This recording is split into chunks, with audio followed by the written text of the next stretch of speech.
Olá, você está na TV Otimista. Eu sou Erivaldo Carvalho. Este é o programa Política. Hoje vamos bater um papo com o advogado trabalhista Fernando Ferrer. Como está o debate sobre o possível fim da escala de trabalho 6x1? Quais os possíveis impactos no mercado de trabalho brasileiro?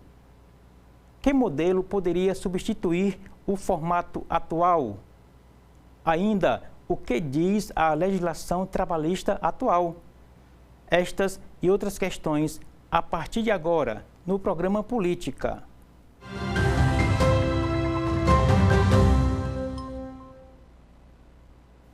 Fernando Antônio Benevides Ferrer é advogado.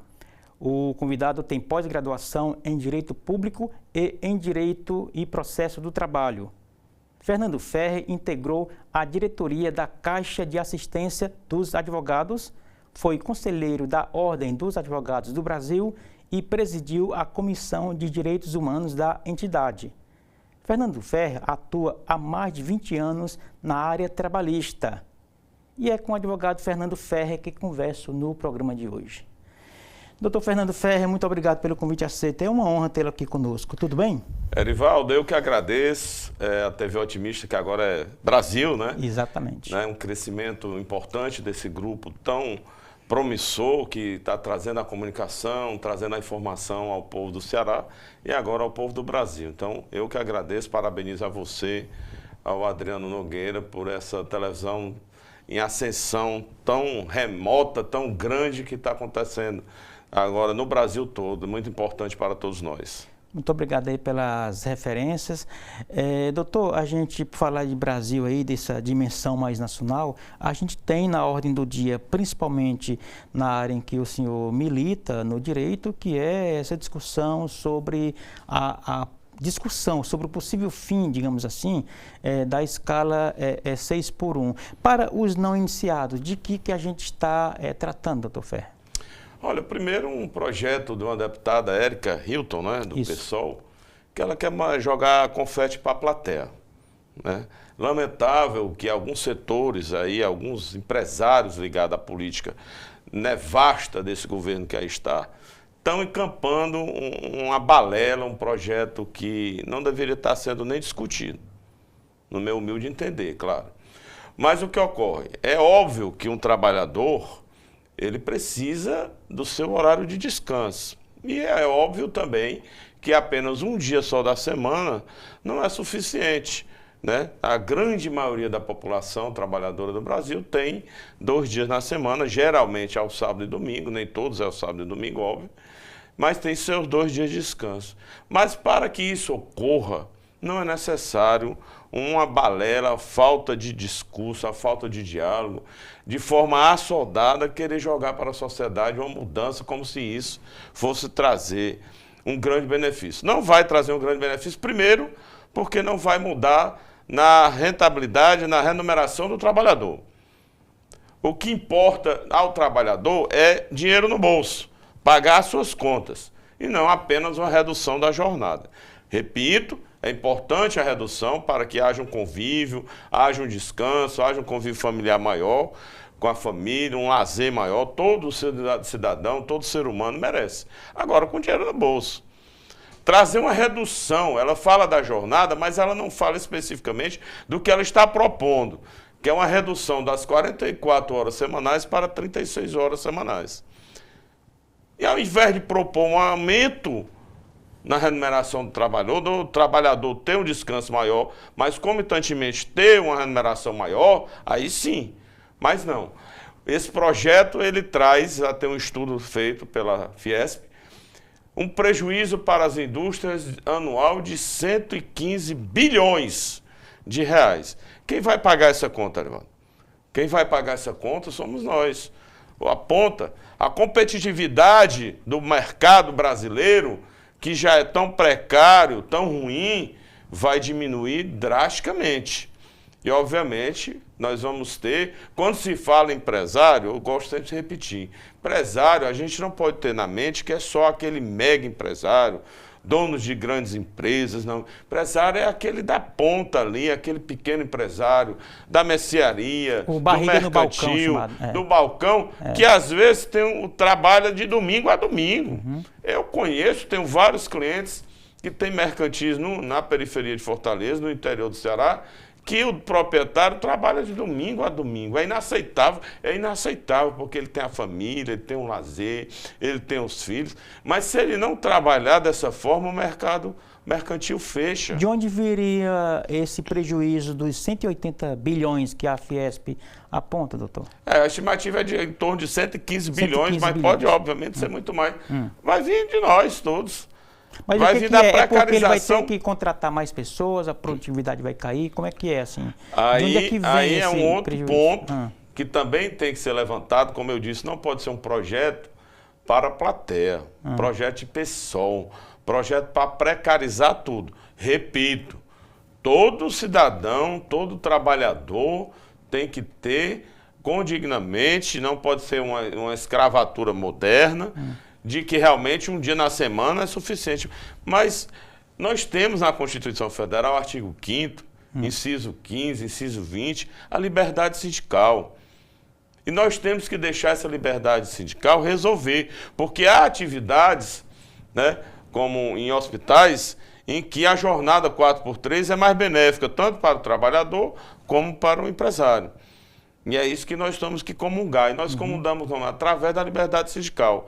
O que nós temos que ter nesse país é uma reforma sindical que dê legitimidade aos sindicatos. Como? Ao invés de, por cada região, apenas um sindicato de representação, o sindicato fica ali, tem sindicato no Brasil que são proprietários, tem dirigentes que são proprietários. Nós temos que acabar com essa unicidade sindical. Temos que 2, 3 sindicatos, ou até mais, dependendo da categoria. E aquele sindicato que melhor representar, aquele que realmente melhor lutar pelo direito do trabalhador, ter a capacidade de fazer as convenções ou as acordos coletivos, que realmente tenha legitimidade. Com o fortalecimento, com a reforma sindical e a legitimidade sindical, o sindicato tem a liberdade garantida pela Constituição e ele resolver a jornada, como hoje ocorre com a jornada 12x36. Entendi. Agora, doutor Fernando Ferrer, a gente está falando aqui em 2024, quase 2025, estamos aí em pleno século XXI, em que a discussão mundial é dentro daquele contexto de mais tecnologia, de relações modernas de trabalho, e que a tendência é que a jornada de trabalho manual, presencial, ela vá se reduzindo ao longo do tempo, como é o caso em outros países, né? Então, o Brasil, quando entra nesse debate, ele não tenta se modernizar também para ficar ali para e passo à média mundial? Você falou num ponto importantíssimo. O que é bom para Chico pode não ser bom para Francisco. Nós não podemos trabalhar com a nossa realidade, com a nossa sociedade brasileira em comparativo com a Bélgica, por exemplo, que tem a jornada lá. Aqui nós temos a jornada 4x3 já, o sindicato tem categorias que tem, e essa liberdade é que nós temos que lutar. Nós temos que pensar muito bem nessa revolução tecnológica que está ocorrendo no mundo todo, que está gerando muito desemprego. Ao invés de nós estarmos pensando na ponta, que é ali na educação de base, para qualificar as pessoas, para se remodular e ter mais empregos, nós estamos entrando num debate, né? E nós aqui estamos, nesse momento, fazendo esse debate em razão de um projeto politiqueiro, que essa deputada do PSOL vai levar 2025 todinho, para fazer uma politicagem barata, que vai gerar mais desemprego. Você acha, Erivaldo, telespectador, que o empregado, ganhando a miséria que ganha aí, é onde entra o cerne da questão, é a remuneração, trabalhar 4 dias e folgar 3, você acha que esses 3 dias ele vai ficar em casa sem trabalhar? Veja o que ocorre hoje com a jornada 12x36, que é benéfica para o empresário e é benéfica para o trabalhador, porque existem categorias que não têm como subsistir se não for uma jornada 12x36. Aí ele trabalha 12 horas, fica 36 horas com a família. Infelizmente, a grande maioria fica 36 horas em outro emprego, se não formal um carteira assinada também, que existem muitos, na informalidade. Então, o que vai ocorrer? 4x3, nós vamos fechar vários setores. Vários setores, principalmente da prestação de serviço. Então, o que vai gerar desemprego, que nós não vamos... Era importantíssimo, repito mais uma vez, que houvesse o descanso. Não há necessidade de 3 dias.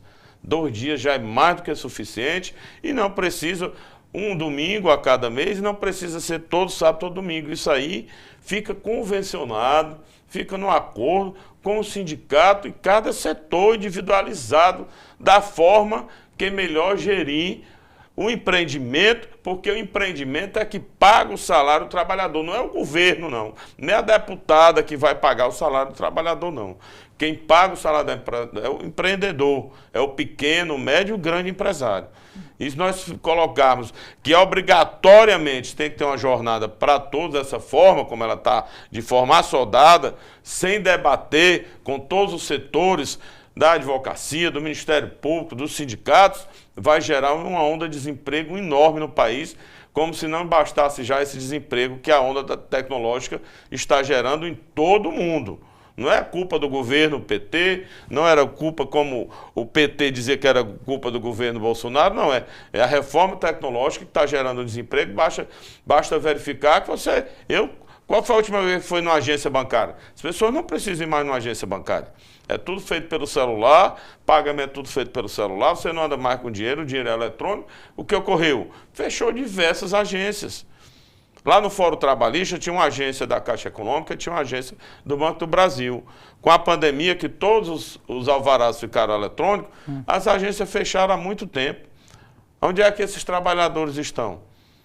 Gerando desemprego, a reforma tecnológica. Aí se vier uma jornada dessa absurda, né, como está propondo, aí não se pode passar, por isso que eu acho que, vou repetir mais uma vez, não se pode passar a imagem, quando você é contra a jornada, de que vai tirar o descanso do trabalhador. Entendi. Que realmente um dia na semana é muito pouco.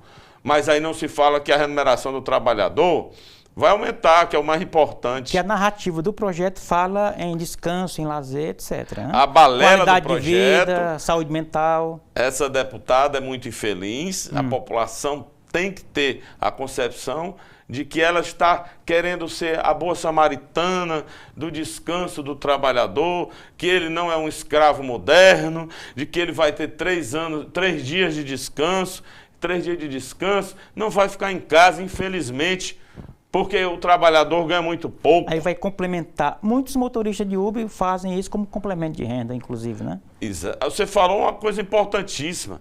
As pessoas têm a impressão que eu lido, estou com muitas ações aí, não cobrando o vínculo do Uber, da uberização, né, mas cobrando respeito do Uber ao trabalhador, que é feita uma denúncia, ele é expurgado, e a grande maioria dos nossos clientes é complemento de renda. É. As pessoas pensam que o Uber é um trabalhador desempregado, a grande maioria é um complemento de renda. Se nós colocarmos uma jornada dessa, você disse muito bem, 4x3, ele não vai ficar os 3 dias de descanso, lazer, sem dinheiro. Me diga onde é que existe, deputada Érica Hilton, onde é que existe lazer, onde é que existe descanso, sem dinheiro, com as contas atrasadas. Então, é provável que a pejotização ou mesmo o mercado do Uber e das teleentregas, ela aumente, né? Esse mercado aumente. E não precisa ser na informalidade só não, como eu falei.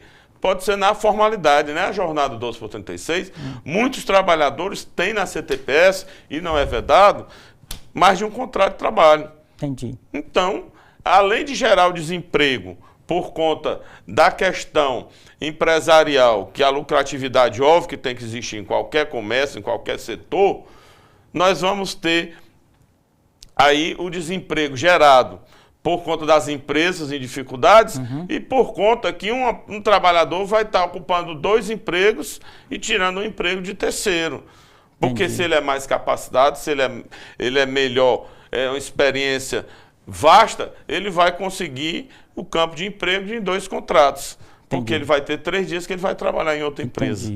Doutor Ferrer, admitindo-se que essa discussão avance e a gente tenha aí essa flexibilização da escala 6x1, qual o setor mais atingido? É o comércio, o shopping, o call center, a área de eventos? Dá para a gente mapear mais ou menos onde o impacto é maior? Sem sombra de dúvida no serviço, né? Serviço, que aí entra o comércio, que tem os seus restaurantes, tem os hotéis e tudo. Mas é como eu disse, a liberdade sindical é que tem que fazer essa regulação. Nós temos que deixar de ter esse pensamento medíocre, ter essa intervenção estatal em todos os setores. Você chega em Nova York, vai no Réveillon, as lojas ali, pasmem, isso eu vi a olhos nus algumas vezes, tive esse privilégio, de 1 hora, 2 horas da manhã, as empresas abertas. E eu conversar ali com o vendedor, o trabalhador, se ele não estava chateado, se ele não estava revoltado, porque a loja da Apple lá é 2 horas da manhã, 3 horas você desce, está lá. Eu conversei, inclusive com alguns vendedores brasileiros, a alegria dele é enorme, porque ele trabalha lá no dia 31, no dia 1º, mas vai para casa com dinheiro. E a hora extra é aí onde tem que se ser contundente, e aí nós temos uma justiça do trabalho forte, efetiva, e você tem que ter um advogado trabalhista, um advogado trabalhista competente, porque aí se trabalha a hora extra, tem que receber. Claro. Aí grande maioria das pessoas bota o trabalhador em hora extra, não só em passagem de ano, mas em momento todo da empresa sem pagar, remunerar a hora extra. Aí é inadmissível. Então, repito, tem que ter o descanso, óbvio, tem que ter o convívio familiar, óbvio, ninguém é escravo de ninguém. Agora, não adianta um descanso sem dinheiro no bolso.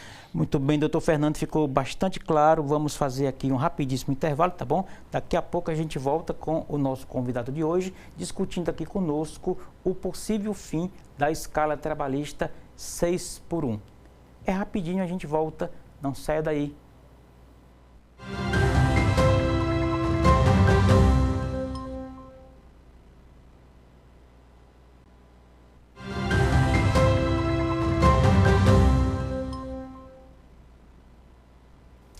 Estamos de volta para o segundo bloco do programa Política de hoje.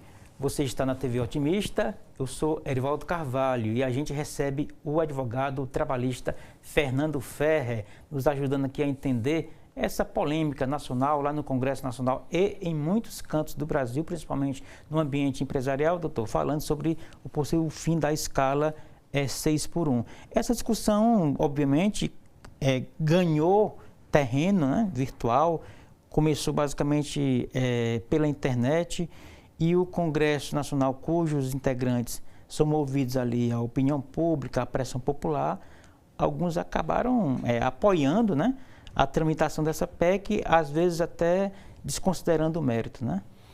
Sem sombra de dúvida. Aqui no estado de Ceará nós temos vários parlamentares que demagogicamente, hipocritamente, não trazem a realidade verdadeira para o eleitor e aí joga para a plateia essa balela. É uma coisa absurda, né? Tem deputados, eu não vou nominar nenhum aqui no estado de Ceará, que é do setor de serviços, afetar, vai quebrar o mercado. Né? Porque ele fica achando que mostra para a ponta, que está defendendo lá o eleitor humilde, o eleitor pobre. Temos, repito, milhões de vezes que isso aqui não pode ser gerado um desgaste. É dizer que não é necessário um descanso maior para o trabalhador. Sim, é necessário. E não há necessidade de um projeto, não há necessidade de nós estarmos discutindo isso aqui.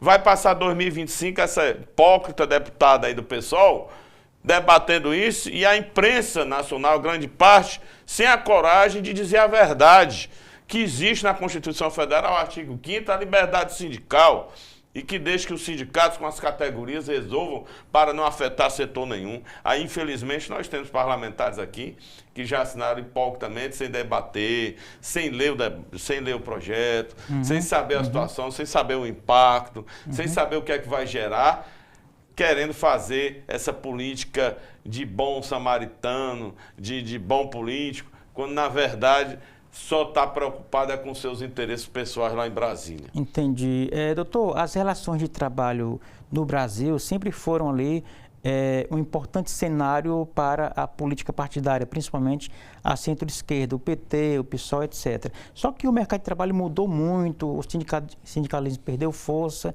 Esse tipo de debate é uma tentativa de de a esquerda voltar ao protagonismo para usar a narrativa de defesa do trabalhador? É mais ou menos isso? Faz sentido essa provocação?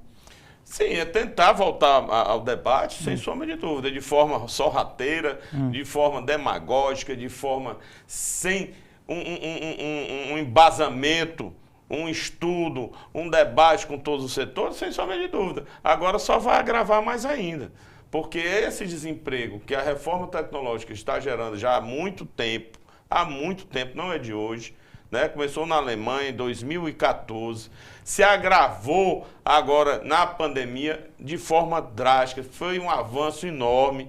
Muita gente ainda está na informalidade, está sem sua carteira de trabalho, em razão desse avanço tecnológico. A quantidade de pessoas que estão na informalidade é imensa no Brasil, está gerando a quebra fiscal do Brasil, e os meros politiqueiros aí desses partidos dizem ser protetores do trabalhador, que na verdade não são, diga-se com verdade e com coragem, que é isso que a imprensa nacional tem que fazer, né? Trazer um debate medíocre sem necessidade, porque não há necessidade de fazer a mudança, temos que dar uma reforma sindical, trazer um fortalecimento, como eu disse, uma legitimidade aos sindicatos que realmente defendam as suas categorias, que não sejam sindicatos meramente configurativos, que em greve de ônibus, ao invés de botar os ônibus para rodar sem cobrar passagem, vão quebrar patrimônio privado, vão quebrar para-brisa, vão cortar pneu, as greves de banca que quando existiam, fechar agências. Não tem um debate, não tem uma cordialidade, realmente defender a categoria. Por quê? Porque é o único sindicato de categoria dentro da região. A unicidade sindical é totalmente maléfica, tirando um ou outro sindicato que realmente defende o direito do trabalhador, o resto está ali para fazer conchavo com o sindicato patronal e não defende nada. O que nós temos que ter é uma reforma sindical. Se essa deputada aí do PSOL tirar o projeto dela e dizer assim, não, vamos lutar para que a reforma sindical realmente se efetive no Brasil, aí eu me rendo e dou os parabéns à deputada para acabar com esse discurso demagógico que ela vai querer levar o ano de 2025 todinho para tentar se beneficiar, e se beneficia, por quê? Por falta da educação da grande maioria do povo brasileiro, em que muitos vão achar que ela realmente vai estar defendendo o direito do trabalhador. Entendi. O senhor falou aí em sindicalismo, etc. Dá para a gente medir, anos depois, o impacto do fim do imposto sindical? Olha, foi um grande avanço. Eu fui um grande defensor da reforma trabalhista na época, e sou ainda hoje. Infelizmente, a grande maioria, principalmente da classe advocatícia, era contra a reforma. Eu não posso ser contra a reforma quando a reforma traz um benefício particular. Eu não posso ser demagogo e dizer que a reforma não foi benéfica para a advocacia quando trouxe os honorários. Que a Justiça do Trabalho, o advogado não tinha os honorários da advocatícia. Então, parte desse pressuposto. Obviamente, tinham muitos pontos, né? Por exemplo, a grávida trabalhar em local insalubre é absurdo. Mas, como eu sempre disse e digo, nós temos uma Justiça do Trabalho efetiva, forte, contundente, e esses reparos já foram feitos. Né? E aí os sindicatos arrecadavam quase 5 bilhões por ano sem prestar conta com ninguém.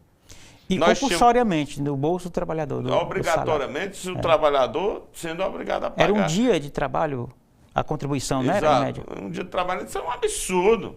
Tinha o Sindicato do Comércio lá no Rio de Janeiro, mais de 35 anos, era dirigente sindical, grupo, né? Com esposa com salários de 30, 45 mil, que eram verdadeiros donos dos sindicatos.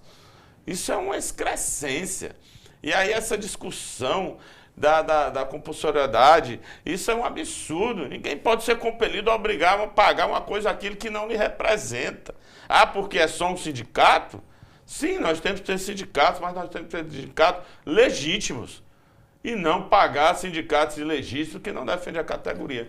Então, o que a deputada do PSOL precisa aí é vergonha na cara e que se diga com coragem de verdade e defender uma reforma sindical para que realmente, efetivamente, nós temos sindicatos efetivos, porque a Constituição já garante a liberdade para que as jornadas sejam negociadas de acordo com cada categoria.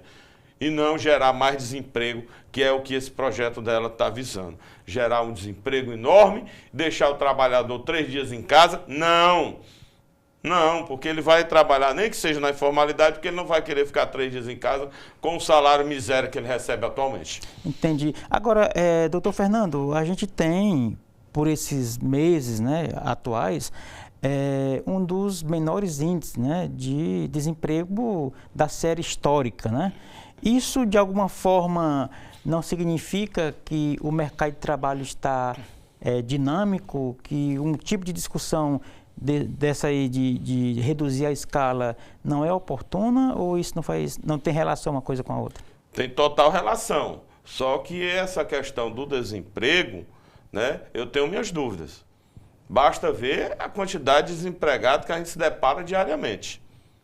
Basta ver a quantidade, eu passei a semana toda passada, não é só no estado de Ceará, no Brasil todo. Semana passada eu estive em Brasília, estive em Teresina, e eu sempre converso com as pessoas do hotel, os motoristas de Uber, estão trabalhando no Uber ali na informalidade porque não tem trabalho, não tem emprego. Entendi. Com juros galopantes como está no Brasil. Essa balela do governo petista, do presidente da República, dizer que tudo está melhorando, eu queria saber aonde. Só se é para a mulher dele, para a Janja. Porque dizer que o trabalhador está com um poder aquisitivo maior é mentira. Está com a cerveja e a dizer picanha, que a cesta básica está mais barata é mentira. Dizer que a gasolina está mais barata é mentira. Dizer que o dólar está menor é mentira. Aí dizer que o desemprego diminuiu, faça o comparativo, Erivaldo. É mentira também. É um discurso hipócrita. É uma vergonha a imprensa, a grande maioria da imprensa, não debater. Tudo está piorando. Os juros galopantes. Só vai melhorar para quê? Para banco. O dólar, que quando na época do Bolsonaro era 4 e pouco, era o fim do mundo, passou de 6 e ninguém diz nada. O desemprego está diminuindo. Estão mexendo no ganho real do salário mínimo e ninguém se movimenta também, né? Está retirando dinheiro da educação. O ponto básico do problema nacional é a educação. Está tirando dinheiro da educação. Esse ministro, né? Se pode dizer que é um ministro das finanças, ministro da economia. Isso é uma vergonha. Eu gostaria de saber, né? O que é que esse Haddad sabe de tão podre desse presidente da República, porque ele está sendo conhecido. Sabe como é que o ministro da Economia está sendo conhecido? Ali, ministro Angra dos Reis. Sabe por quê? Porque Angra dos Reis tem 365 ilhas. E ele tem uma cara para cada dia do ano, esse ministro. Porque tudo que ele diz no outro dia.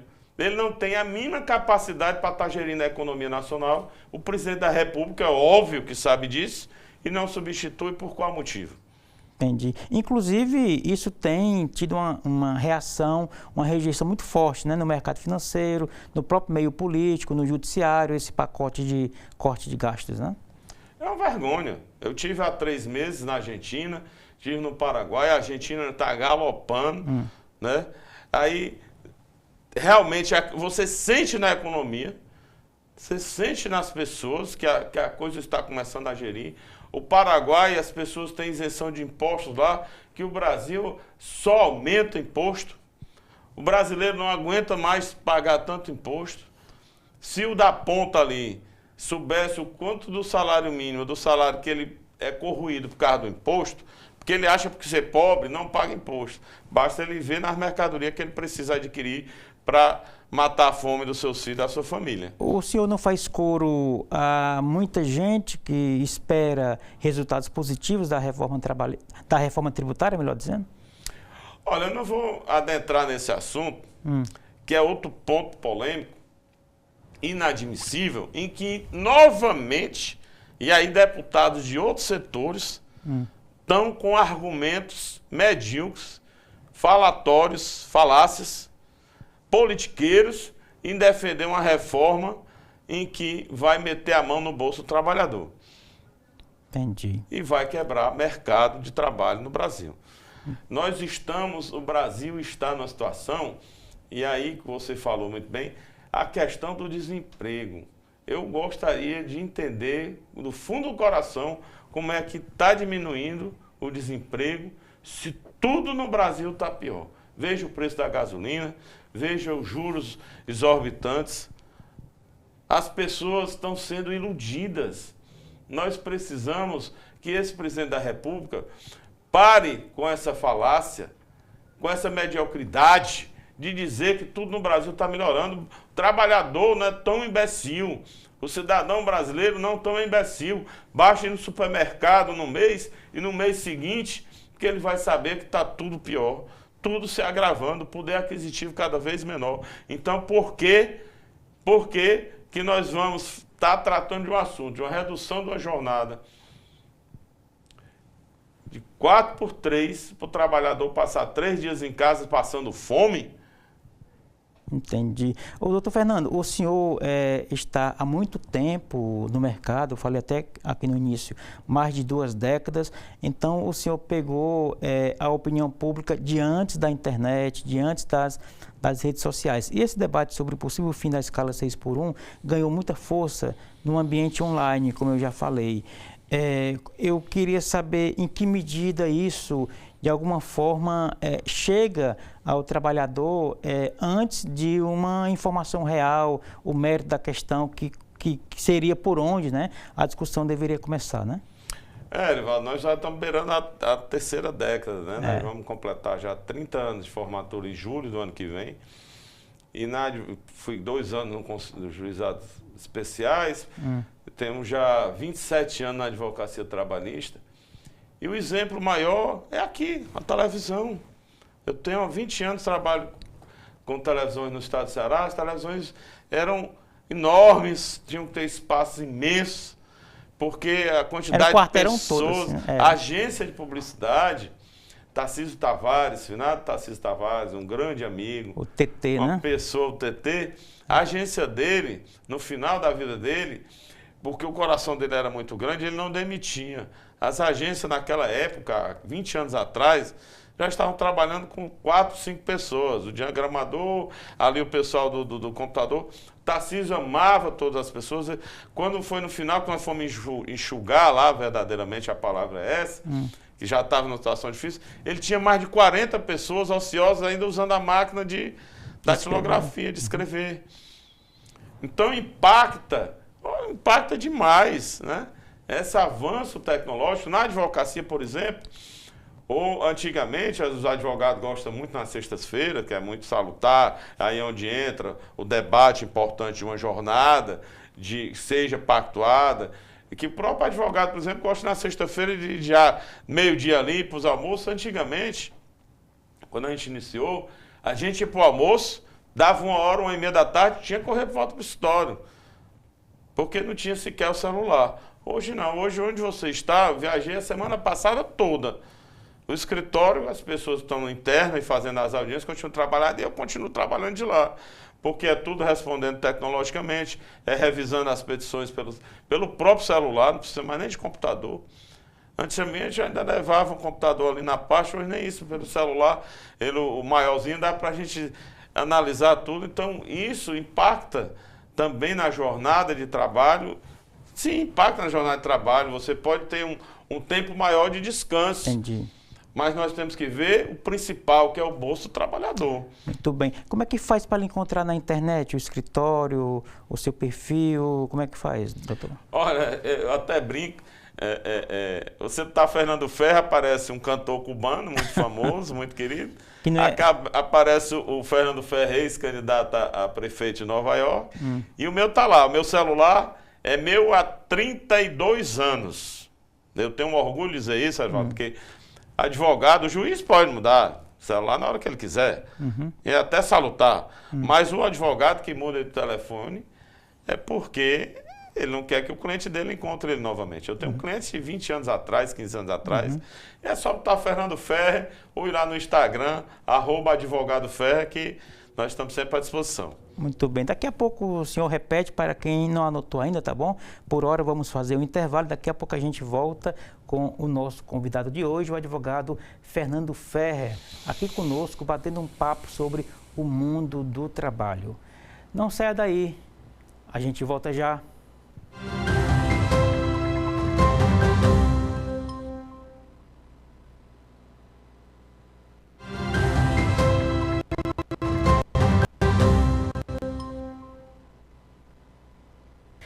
Estamos de volta para o terceiro e último bloco do programa de hoje. Você está na TV Otimista. Eu sou Erivaldo e a gente recebe Erivaldo Carvalho e a gente recebe Fernando Ferrer, o nosso convidado do programa de hoje. Doutor Fernando, a Justiça do Trabalho, já dá para a gente dizer aí, porque a reforma trabalhista foi no governo Michel Temer. De lá para cá já se passaram alguns anos. Já dá para a gente medir ou sentir, perceber algumas mudanças, né? Algumas entregas, alguns legados dessa reforma? A questão que tanto se falou em 2017, que ia gerar mais emprego e tudo, ela não pode ser analisada de uma forma individual, como muitos dizem que a reforma não trouxe benefícios, não gerou emprego. Por quê? Por causa da reforma tecnológica. A reforma tecnológica que agrava o mundo todo está gerando um desemprego muito grande.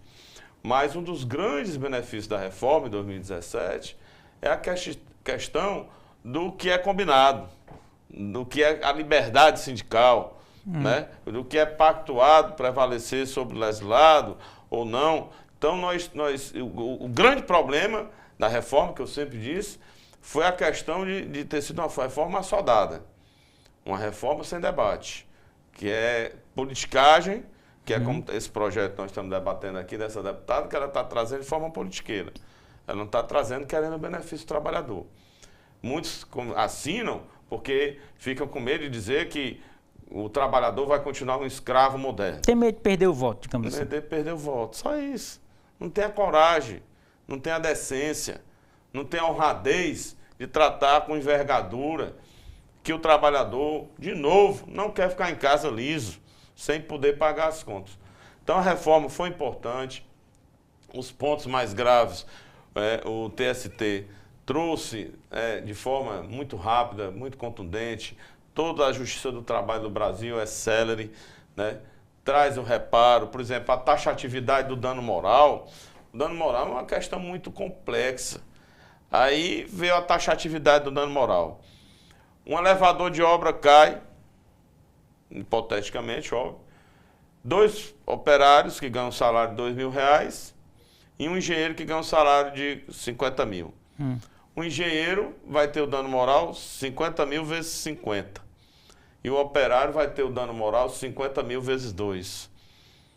A vida, o dano moral, a mãe, os filhos do engenheiro vai ser valorizado de forma muito maior por conta do salário. Isso é inconstitucional, isso é uma aberração. Colocar a vida numa tabela de preços, né? É inadmissível.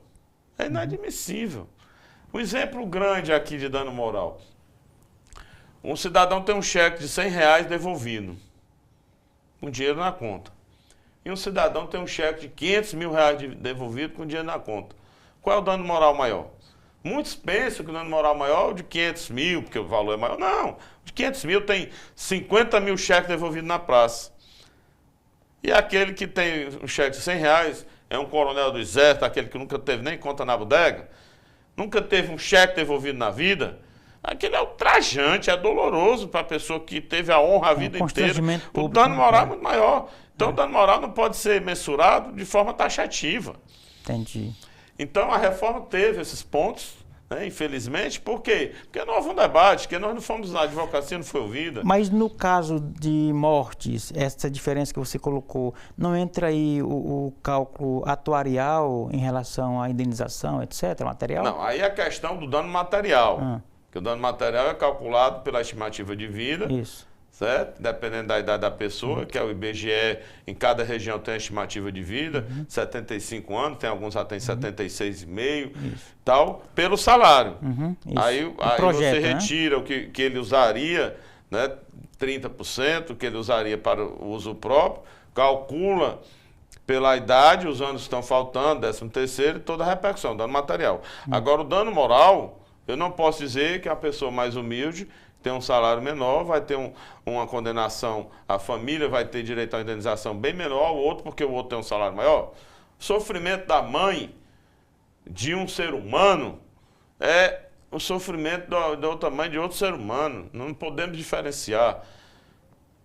Às vezes o mais humilde vai sofrer muito mais, porque a mãe era muito mais apegada, porque era um filho único. Essas situações é que o juiz tem que fazer análise. Você perde um filho único, perde uma família que tem um filho de 12 filhos, né? A dor é enorme também. Ninguém quer perder um filho. Mas quem só tem um filho, óbvio que uma condenação em dano moral tem que ser mensurada de uma forma muito mais gravosa para que se evite tanto acidentes que, infelizmente, hoje é uma coisa que o Brasil é campeão de acidente de trabalho. É uma coisa inadmissível. Exatamente. E aí entra, sim, dentro da nossa questão, do nosso debate. Por quê? Porque muitas vezes o trabalhador se acidenta, certo? Porque está cansado, está exaurido.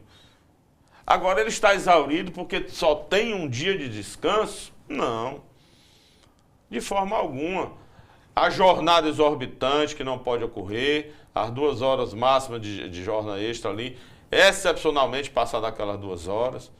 E aí eu dizer que vou ter uma jornada 4x3, isso aí vai ser eliminado, de novo entra na questão, não vai. Exato. Porque ele não vai, infelizmente, a grande maioria não vai utilizar esses 3 dias para o descanso, para o lazer. Exatamente. Há inclusive estudos, no caso aqui, que é uma escala diferente, entre policiais militares, né, em que muitos mesmo fazem bico sendo de segurança particular, em porta de estabelecimento, boate, etc. E aí o estudo diz o seguinte, que aquele policial, ele vai para a escala da polícia estressado e o atendimento é pior. Inclusive, algumas ações que eles cometem está em função do cansaço, do estresse acumulado, porque ele não descansou fora da escala, né? Isso é muito sério, né? A escala do policial, eu como advogado, atuo na área trabalhista, na área civil, mas às vezes ou outra a gente precisa de uma delegacia, resolver um problema de um cliente, de uma empresa. 10 minutos ali já é suficiente para me passar o resto do dia angustiado. O clima pesado, o policial, né? Que tem aquela jornada extravasando, aí na hora da folga, na hora do descanso, ele vai fazer bico porque a remuneração de novo entra para poder melhorar e levar um alimento, levar uma educação melhor para os seus filhos. E nós estávamos falando de acidente, estávamos falando do descanso, e aí eu lembrei, Erivaldo, por exemplo, na construção civil, esse ano nós estivemos lá no escritório, várias reclamações, várias ações com relação a acidente de trabalho na construção civil, em que o trabalhador se acidentou porque estava trabalhando alcoolizado. Principalmente na segunda-feira. Ele passa o domingo todo, em vez de estar com o filho, descansando e tal, passa o domingo todo bebendo. Quando chega na segunda-feira, em vez de estar descansado, ele está mais cansado que numa terça. Do que na sexta, né? Por conta do desgaste que ele fez durante o domingo. Entendi. Então, tem que ter sistemas que possam o trabalhador ser fiscalizado, que hoje no motorista de caminhão, ele já tem que estar submetido a um exame de drogas. Fazer o exame se não tem efeito nenhum entorpecente. O trabalhador, não só da construção civil, empresário também, ser permitido fazer o exame etílico, principalmente na segunda-feira. Ou, de forma mais ampla, até acompanhamento de saúde mental, onde essas condições forem adequadas, né? Exatamente. E aí não se admitir que o empregador possa fazer essa fiscalização, não só na segunda-feira, não. Tem muitos que vão trabalhar... A deputada Hilton cita essa história de saúde mental, né? Quando ela vai propor a redução da escala, né? Sim, ela cita, e aí é onde entra o medo do debate com verdade, com coragem, é de dizer que você ser contra os 3 dias, você está querendo continuar que o trabalhador seja um escravo moderno. Aí ela não pode dizer, ninguém pode dizer, que ninguém é Jesus Cristo, de que os 3 dias vão ser utilizados para o descanso com o trabalhador liso, que os 3 dias o trabalhador não vai ter outro emprego, que os 3 dias o trabalhador não vai estar descansando, que não vai ter a síndrome de Burnet, que não vai estar exaurido, vai estar desgastado. Não pode. Eu tenho no escritório diversos casos afetados esse ano de pessoas que trabalham de segunda a sexta somente 8 horas, mas a pressão é tão grande que não deixam de ser acometidos pela síndrome de Burnet. Aí eu vou dizer, ah, não, vai ficar 3 dias e não vai ser acometido? De forma alguma, isso é para a plateia. Isso é uma vergonha. Cada caso é um caso. E a Justiça do Trabalho está aí para isso. Entendi. E ela é efetiva, ela é célere e ela é contundente. Se o trabalhador está sendo desrespeitado, está cometido uma doença, tem que ter um afastamento. Aí a deputada não diz que um trabalhador hoje, quando precisa de uma perícia, que precisa de um afastamento, está com problema psicológico, não tem perícia no Brasil. A perícia é marcada com quase 1 ano. Algumas vezes consegue imediatamente o afastamento, mas a grande maioria não consegue a licença de auxílio-doença acidentário e auxílio-doença também, que é o 31, que às vezes a pessoa tem problemas psicológicos e não é do trabalho, e outras vezes é do trabalho. A deputada não fala que esse governo aí não faz uma perícia, que no governo passado a perícia era com 30 dias. E hoje passa quase 1 ano e o trabalhador não tem a sua perícia para receber seu auxílio-doença ou seu auxílio-doença acidentário. E aí é inadmissível. E isso seria algo a ser proposto no Congresso para alterar essa estrutura na Justiça do Trabalho, é isso? Não. A Previdência funcionar. A Previdência do governo federal funcionar. Ter peritos suficientes e não viver de greve. Greve porque eles estão lutando pelos seus direitos e o governo federal não cumpre a sua parte. Entendi. Agora, não ter o desvio de verbas na Previdência, como ainda hoje ocorre. Entendi. Doutor, de maneira geral, como é que está a Justiça do Trabalho no Brasil? Inclusive, a gente até coloca aqui para provocação o fato de que a Justiça do Trabalho não deixa de ser uma parte onerosa do serviço público, né? Não é um padrão mundial você ter uma estrutura pesada como aqui o Brasil tem, e esse custo-benefício lá na ponta, ele existe em função do trabalhador? Ele é de suma importância. Ele é o fato regulatório da sociedade, do trabalhador e do empregador. Se não existisse a Justiça do Trabalho, nós íamos voltar à época das cavernas, todo mundo defendendo em punho, com arma, se matando nas empresas. Isso é um discurso medíocre. Infelizmente, hoje nós temos um STF descumprindo diariamente a Constituição e que hoje ataca vergonhosamente a Justiça do Trabalho, querendo extinguir a Justiça do Trabalho, a justiça que é o equilíbrio social nacional, de forma a realmente fazer que as relações de trabalho e emprego, não só de emprego, desde 2004, trabalho e emprego, qualquer trabalho, o debate é na Justiça do Trabalho. Óbvio que aquele parcela que existe ainda muitos empregadores, empresários, não gosto de usar essa palavra empresário, empregadores, cumprem o seu papel, acham um absurdo a Justiça do Trabalho, mas a grande maioria não cumpre. E quem faz essa regulação, quem faz esse equilíbrio, é a Justiça do Trabalho. É inadmissível que o Superior Tribunal Federal hoje queira jogar dentro de um saco o que é pejotização e o que é terceirização. Terceirização é um outro debate, se você puder a oportunidade, a gente vem debater. Essas decisões do STF, numa canetada só, numa reclamação constitucional só, sem direito de ouvir outra parte, sem direito contraditório para a defesa, extinguindo as decisões da Justiça do Trabalho, enquanto condena a pejotização, que é uma coisa, e a terceirização é outra. Que aí nós vamos precisar de um outro programa para debater o que é terceirização, o que é pejotização, e infelizmente o STF, e aí eu digo com muita coragem e determinação, que é um lobby muito forte, certo?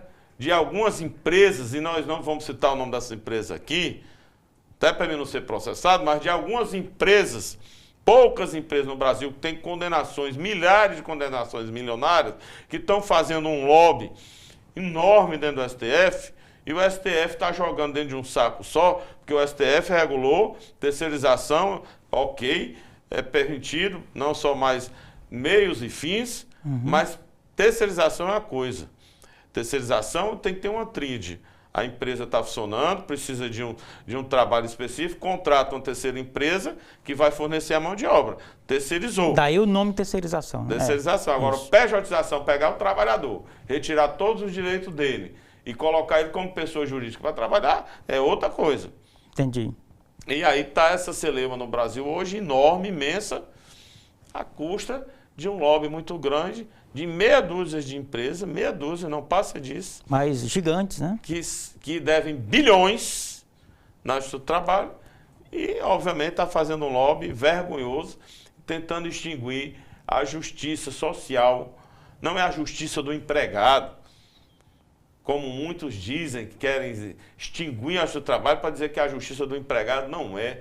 É a justiça social, é a justiça do equilíbrio das relações de trabalho e emprego do Brasil, que faz uma sociedade mais digna e mais justa para o Brasil. Muito bem, doutor Fernando Ferrer. A gente já fica, inclusive, pré-agendado para um próximo debate, um próximo bate-papo aqui com esses temas aí tão relevantes. Por hora, muitíssimo obrigado.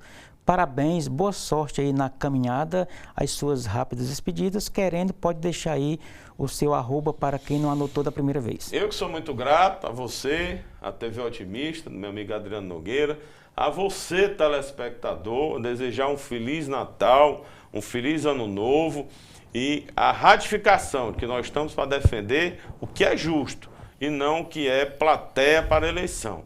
Então, desejo sucesso a todos, estamos sempre à disposição. Siga-me aí na rede social, Instagram, @advogadoferrer. Muito bem, doutor. E assim chegamos ao final da edição do programa Política de hoje. A todos o nosso muito obrigado pela atenção. Até a próxima oportunidade. Um abraço.